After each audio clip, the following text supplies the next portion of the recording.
Iowa Microsoft Azure user group. As always, here's a few pages for you to connect with us. Our meetup is our primary place for information right now. Our Twitter and YouTube, if you ever want to go back and relook at these, or if you think you remember something or for any reason want to go back, feel free to go there. Our organizers, you'll see we just added another person, Bruce. He'll be talking to you today about Xeris, and he joined our organization team, so welcome to him. As always, if you have any questions on presentations, Azure in general, or anything, feel free to hit up any one of us, and if we can't help you, we'll pass it around and at least find an answer for you. Or just tell you we don't know, we'll figure it out, and maybe we can work on it together and put together a talk. As far as our schedule, so today we'll be talking about Power BI. March 2nd, we'll have Mitch Sellers giving us a talk on geo-redundant app services. And then the 16th, we are going to be going over our feedback as a group. Everything is anonymized, so if you gave any feedback, don't worry about it being directly linked back to you or anything. And then we're just going to discuss it all as a whole group, try to figure out how we can best make the group serve as many people as possible and make it what everybody wants to see. And that'll just be a retro on that day. Yeah, and then we also have some Azure learning resources out there. Feel free to follow those if you want to learn about any topics on your own. And with that, I will pass it over to Bruce for Xeris. Thanks, Alec. So like Alec mentioned, I'm Bruce Yantz, and our company is Xeris. If you have not heard of us, we've been in business for 35 years. Focused primarily on data elements and helping customers solve problems with different data situations. And data analytics and machine learning is a big part of that. And so obviously Power BI is a big part of our solution stack. So we felt like this was a good tie-in for our organization to support. Awesome, thanks. And with that, we will have a drawing at the end for, what was it again, Bruce? For Grubhub. Okay, Grubhub gift card. So get some food on Xeris for a while and be able to stay socially distanced. So that's pretty cool. With that, I'll introduce Cannon. He's a business intelligence developer at American Enterprise Group, where he builds Power BI data models and reports based on Azure hosted data for agent sales teams. Prior to that, he worked as a data analytics consultant at Sagetti, where he assisted clients with successfully implementing Power BI, Tableau, and other data analytics strategies. He has been using Power BI for about 5 years, earned a certificate in Power BI and Azure Fundamentals, and has taught Power BI dashboard in a day sessions. That I'll pass it over to you. All right, great. Thank you guys so much for having me. I really appreciate the opportunity to be able to do this, and I will go ahead and try to share my screen with you guys a bit here. Let me know if you can see that. Somebody? Yep, I can see it. Anybody? Great, awesome. So today I'm going to be talking about some of the ways that Azure and Power BI collide. And without further ado, let's just jump into that. I have a bit of an agenda here. I'm going to talk about what Power BI is. I'm also going to look into some of the ways that Power BI and Azure interact. I'm going to give a little bit of a demo about some of the newly available features that are present in Power BI that are derived straight from Azure. And I'm going to show you how you can get your hands on Power BI for yourself so that you can check it out for yourself. All right, so I wanted to answer the question, 2 questions here. What is Power BI and why should I care about it? First question on what Power BI is. We have a little GIF over here that shows Power BI in action. It's a data analytics solution. It's a low/no code business intelligence tool. And it's offered through Office 365. That's where you would get your licensing for it. As we'll talk about later, there are different components to Power BI, and some of them are free. So we'll talk about that when it comes to getting your hands on some good old Power BI. Oftentimes it's used to connect to a whole slew of different data sources. We'll talk about that a little bit later, go in depth on some of those different data sources that are available. Here's what I do with my work. I primarily build data models that I can then share with the rest of my team who's using Power BI. And then they can just use those data models and get going and build reports off of those. Similar to if any of you have experience with SSAS, SQL Server Analysis Services, it's very similar to that. In fact, Microsoft, I've been in meetings where Microsoft says it's literally the exact same thing on the back end, is how these data models are built in Power BI. So it's a bit of a semantic layer. And then with the GIF over here, you're seeing some of the interactive dashboard capabilities that Power BI has. And I would tend to, for those who don't have any experience with Power BI, the closest, most popular thing that I can think of in that area would be Tableau. Offers a similar solution. Most of the time, when I've been with clients at Sogeti or even right now at American Enterprise, we're using Power BI reports to replace either business objects reports, SSRS reports, or Excel reports. So that's usually what Power BI is brought in to replace. Or people just start right off the bat with a dashboard data visualization tool. So next part is, why should I care about it? And I see that this visual here, the Gartner Magic Quadrant for analytics might be a bit small here. So I'll kind of briefly talk about what's on there and what we're seeing there. But I wanted to offer somewhat of a third-party comparison because I'm a bit biased when it comes to these data analytics tools. But I wanted to talk about why some people choose Power BI over some of those other tools that were talked about. One is reporting bottlenecks. Power BI prides itself on being somewhat of a self-service tool, or that there is low to no code involved with it. And that makes it very easy for people to just pick it up and get going with it.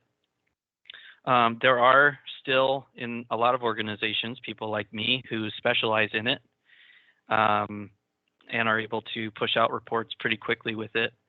But it was designed to be something that the average person could just pick up and start using. So that helps to get rid of bottlenecks in that, there's more of a talent pool that can use it, and reports are created so much faster. There's so much flexibility with these dashboards that you can eliminate a lot of waste in the pipeline and whatnot. So next point there is that it can be difficult to get insights from other reporting solutions. I've been to places where they've put together gigantic Excel spreadsheets that as well as you can design them sometimes as poorly as you can design them. And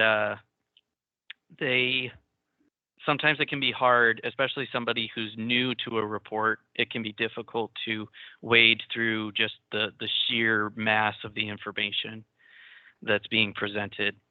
Power BI is mostly used as a visualization tool, and so it's a lot more intuitive for working with the data there. You see the visuals, you see maybe like a little header on something, and you understand more or less what's going on, what's being compared there.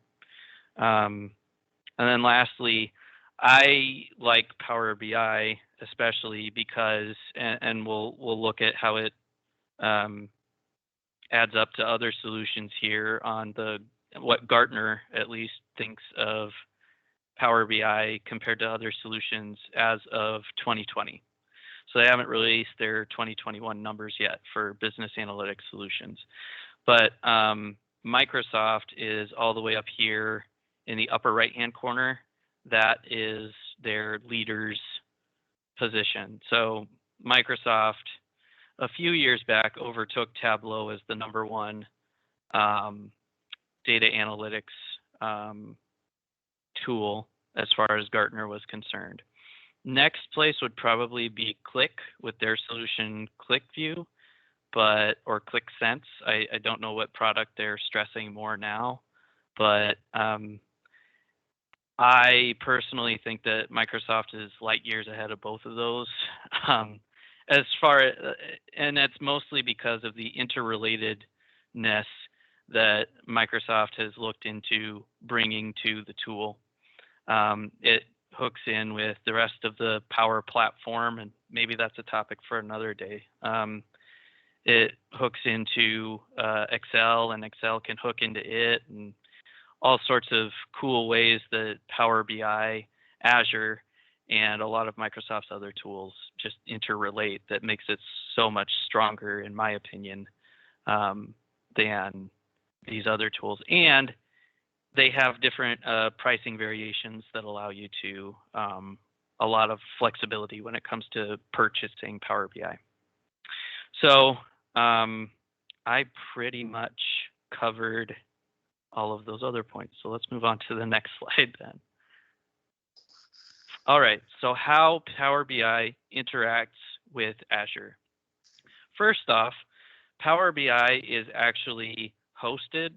The Power BI service, where we actually publish the reports for people to get their hands on them, is actually published through Office 365, which ultimately kind of depends on Azure. So some people have gotten a little bit finicky with me, and they say, "Isn't Power BI hosted on the cloud?" And I say, "Yeah, but technically, so's all of your Excel spreadsheets that you save to OneDrive." So yeah, stuff like that, and it gets to be a fun conversation. Another way that Power BI reports interact with Azure is that Azure service is used. This Power BI embedding is an Azure specific tool that's used to allow Power BI reports to be hosted on an app. So instead of going through Power BI's licensing and models and stuff, you would put your Power BI reports onto an app.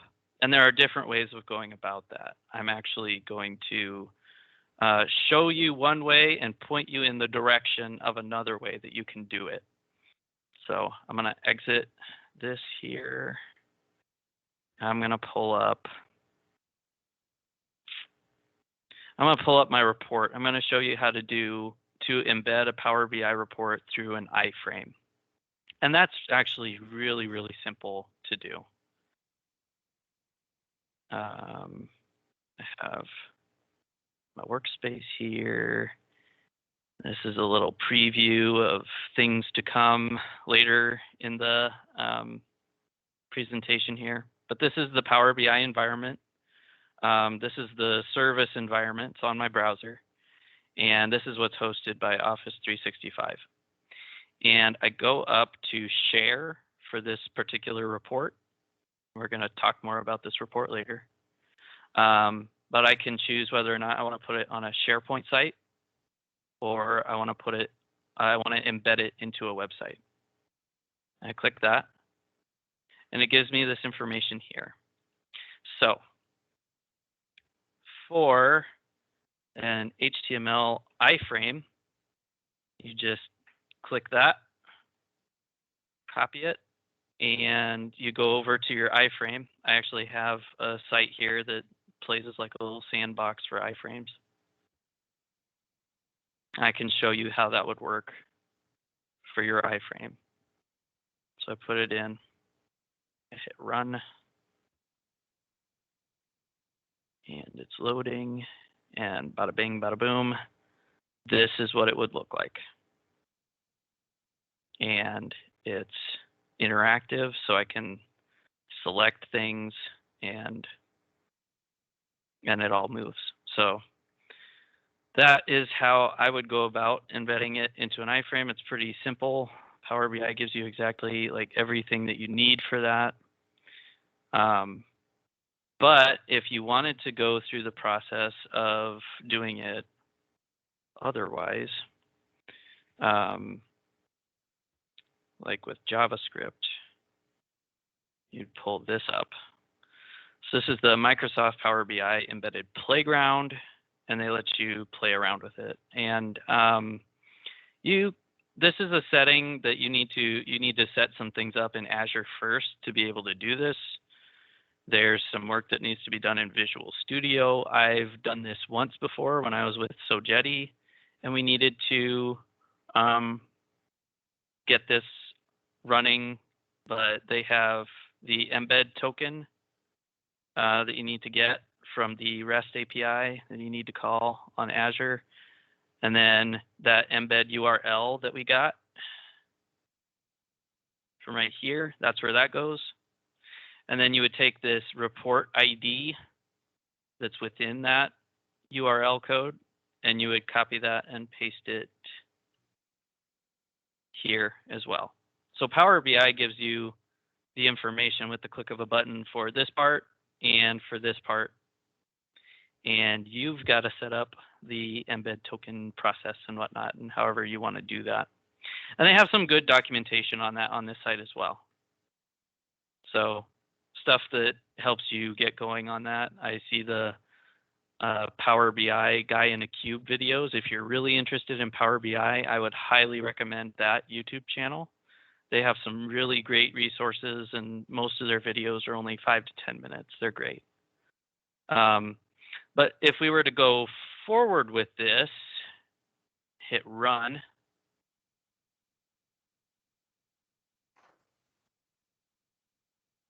Well, that's fun. Well, that's too bad. Usually it'll just run it for me, and they had this, if we go back to the home page of this site, they had like a little preview of what they had pre-populated in there. So see, this is the report that you would see pop up, and you would be able to play around with it like I just did with the iframe. So there's a lot of flexibility there, and Azure is the place that you go to get all of that set up and to get some licensing for that and all of that good stuff as far as the embedding process goes. And in this little picture here that I have in my slideshow, that is the process by which you would go to get Power BI embedded through Azure on there. We already looked at how easy it is to embed stuff. I also wanted to touch on the data side of things because we actually deal with this quite a bit where I'm at right now. So start from current slide. We'll go back to this. Let's see. I'll walk through some of the different ways that you can get at data. So we have a data warehouse in Azure, and we have a SQL Server database that is feeding my Power BI reports.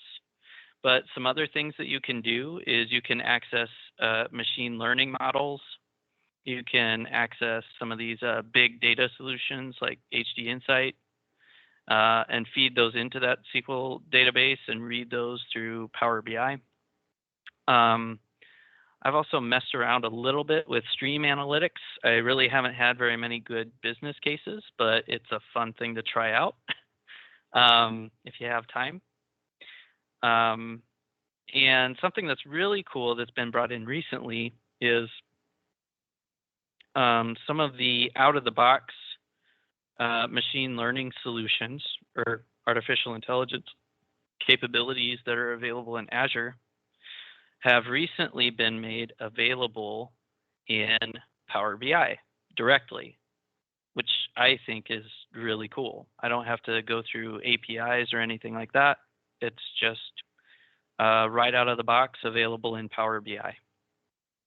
So I'm going to let's walk through some of those that are available in Power BI just recently. One of those is the text analytics suite. So you have language detection, key phrase extraction, and sentiment analysis. And we're going to be taking a look at that here with a demo shortly. You also have some vision AI built in there. So you can tag images, and at the moment it has about 2,000 plus objects that it can detect.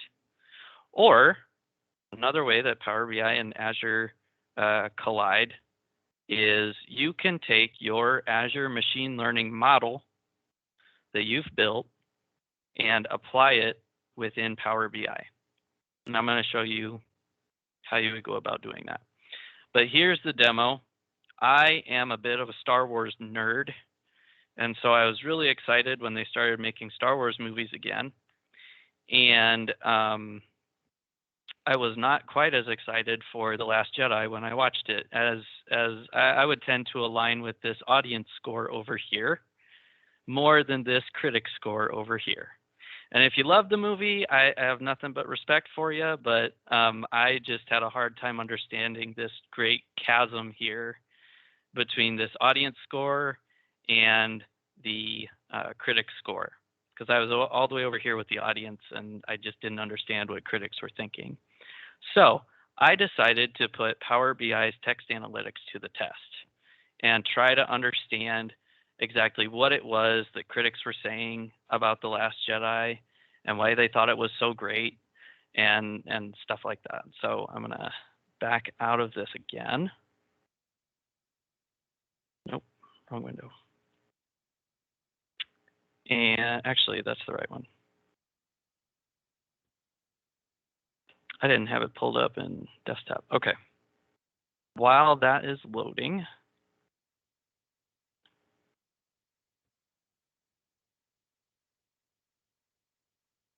here we go. And I'm going to walk you through the process of how I did specifically two parts for the text analytics. I didn't need to do language detection because I was going to the site in English and scraping the data off of the site, and I knew that it was all in English, so I didn't need to do language detection. I ran some sentiment analysis on it to see if the sentiment score seemed to match the score that was given on Rotten Tomatoes, or the score that was up there. So for reference, 90% is what they had it rated there. The average that I have here from the sentiment analysis is 69%. And so there's a bit of a divide there, but so just be aware of that the sentiment, the out of the box sentiment score that Azure includes is not always 100% accurate, nor would we expect it to be unless we're living in the Matrix or something where robots have control over us. And technology has advanced that far. But it is still pretty impressive that it landed over the 50% threshold there. And so I kept moving forward with this. So we'll take a look at my data that I have in the first place. So what I was dealing with and just kind of the journey to this point. So I went to the Rotten Tomatoes website and I used Power BI's one of the many data sources here to get into that. So I used their web connector, and I connected to the Rotten Tomatoes website to this specific review of The Last Jedi, and I scraped this data using Power BI. It was all pretty simple, and I grabbed these 4 columns from the critic reviews. I specifically was focused on the critic reviews. I didn't go with what the audience was saying because I felt like I had enough words for myself for what the audience was thinking. But I really wanted to understand what the critics were saying. So I got the critic name, the company that they work for, the date that the review was published, and then the text of the review itself. And I did that for 24 pages here for a grand total of I think it was 475 different reviews. And I appended all of those together into one nice big table, and I gave my columns names, and I was able to change the data type for them if I wanted to. But thankfully, Power BI already picked up that, the review date was a date and the text field was a text field and whatnot. It's usually pretty smart about picking that up. And so from there, I had that, but I really didn't have I didn't have a sentiment analysis, and I didn't have a great way to get a word cloud, because I also wanted to do a word cloud to see what kinds of words really popped up along with each sentiment analysis. I wanted to see what words were associated with a positive score and what words were associated with a negative score. So I use the text analytics button up here in the upper right. Click that.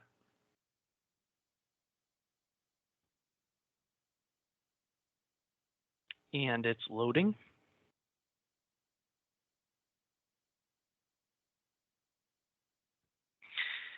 And there we have our different options here. We have our detect language. We can do key phrase extraction.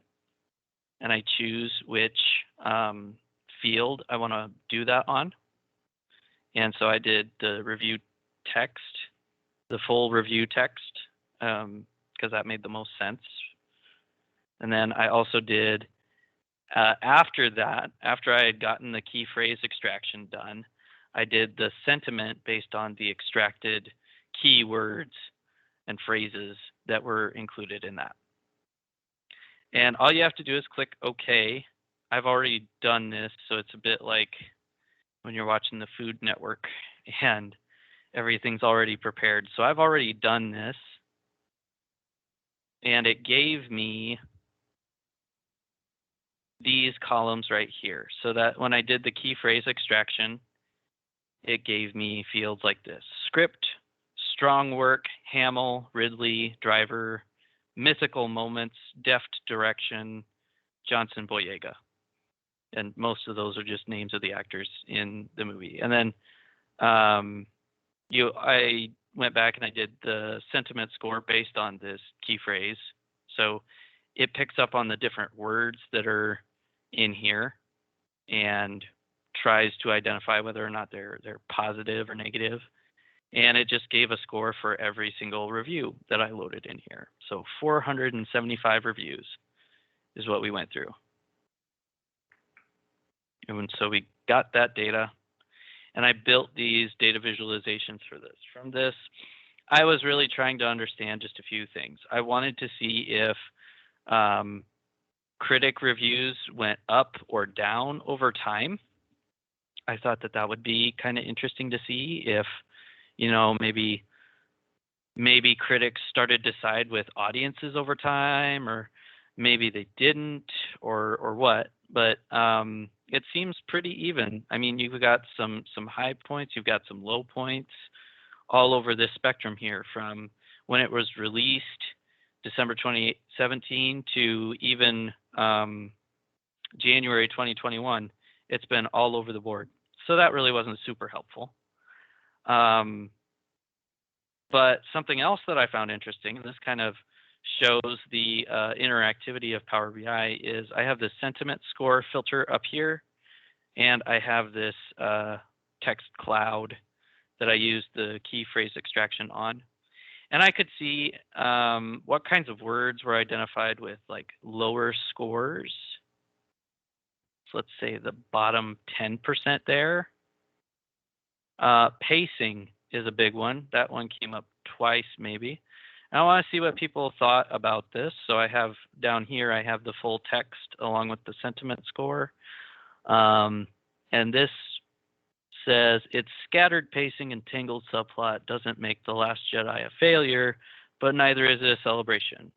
Or more importantly, an elevation of anything other than the legacies of the late Carrie Fisher. justly revered Mark Hamill. The movie suffers a little from uneven pacing and occasionally lost my focus here and there, but it is a worthy addition to the canon. So there were some complaints about pacing there, and the sentiment score and the key phrase extraction and everything picked that up. If I wanted to look at the really positive reviews, which is actually what I built this for, I can take a look at. Let's look at the really positive ones. And there's a whole lot all over the place here. But we can get a bird's eye view of some of these things. There's Hope has 10. Characters has 15. I want to look at the characters. With familiar characters and some. Yeah. So just a quick way to slice and dice all this and to be able to view what would have taken me a really long time to look at 475 different reviews just to get a good feel for what critics actually thought of The Last Jedi and what it is about the movie that they actually really enjoyed. And so I used Power BI and Azure together in tandem to come up with that solution. And if you have Power BI, you can do the same thing too. Trust me, and you can ask some of the Sogeti guys on this presentation. Trust me, I'm not a super technical person, and I was able to figure this stuff out. So hope you enjoyed that. And let's get into how do you get your hands on Power BI for yourself. It's actually pretty easy. You can Google it if you want to. Power BI Desktop. There are different versions of Power BI. There's the desktop version. There's the online version. So the desktop is where you build your reports. And that's where we were just at, where I was building this report out. And then through Office 365, there's licensing for distribution, getting those reports out to other people. And so for Power BI Desktop, you can follow this link or just Google it, Power BI Desktop, for free or download or something like that. I'll just punch it in here. Or you can just go to your Microsoft Store or whatever for your organization or your home computer. I have it on my home computer because I like to make fun data visualizations every now and then in my free time because I'm kind of a nerd like that. But you can just download it from this page, and it's free, and it doesn't really require anything of you. There's some system requirements and whatnot, but it's not really that bad. And then from there, you can do just as what I was doing and connect to all sorts of different data sources. Some that are specifically for Azure, we'll look over some of these because it has a whole slew of them that are specific to Azure. And I apologize, but I can't really show you my the data that I work with on a day-to-day basis, but we get that out of an Azure SQL database. And we just connect to that like you would a regular database with one of these tools. You pop the server in there.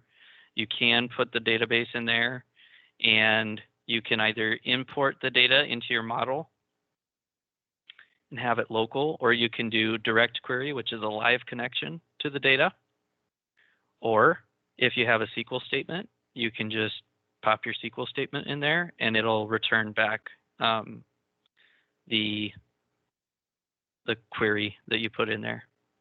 And then you put your credentials in and whatnot, and you select which tables you want to bring in and everything from that point. I really can't show you the stuff that I work with, but that's the process that we would go through to do that. I'm going to pull up the list here of Azure connectors because there's a bigger list than what I pulled up there.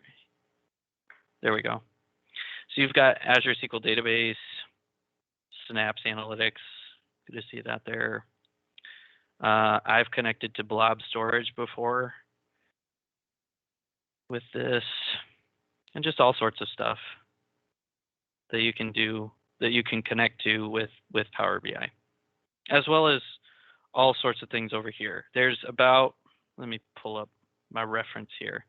There's about 140 plus connectors available to you through Power BI, whether it be APIs into stuff like Google Analytics, or I don't know if they have one for SurveyMonkey yet, but that's one that people have asked about, and all sorts of connectors through there that you can connect to your data with, and you can, you know, pull them all into the same environment and work on them together. And you can just, and it's all very low code, no code, unless you decide to do a SQL query, then maybe you can use some SQL to get exactly at the data that you're wanting for that option there. But there's the option for it to be no code, low code solutions that you can build, and you can really empower your teams, your employees to be able to access Azure data, to host Power BI on apps or even Azure apps that you've built. And you can use Azure features like those text analytics. I'm going to jump back on you here. You can use the text analytics like I did. You could use the vision analytics, or you can use your own machine learning model that you've built in Azure and access that through Power BI to analyze your data and just help your organization run better. So that is the end of my presentation, and I wanted to leave plenty of time for questions and for Matt Elmore to give me feedback, because I used to work with Matt, for anybody who wasn't in on that discussion earlier.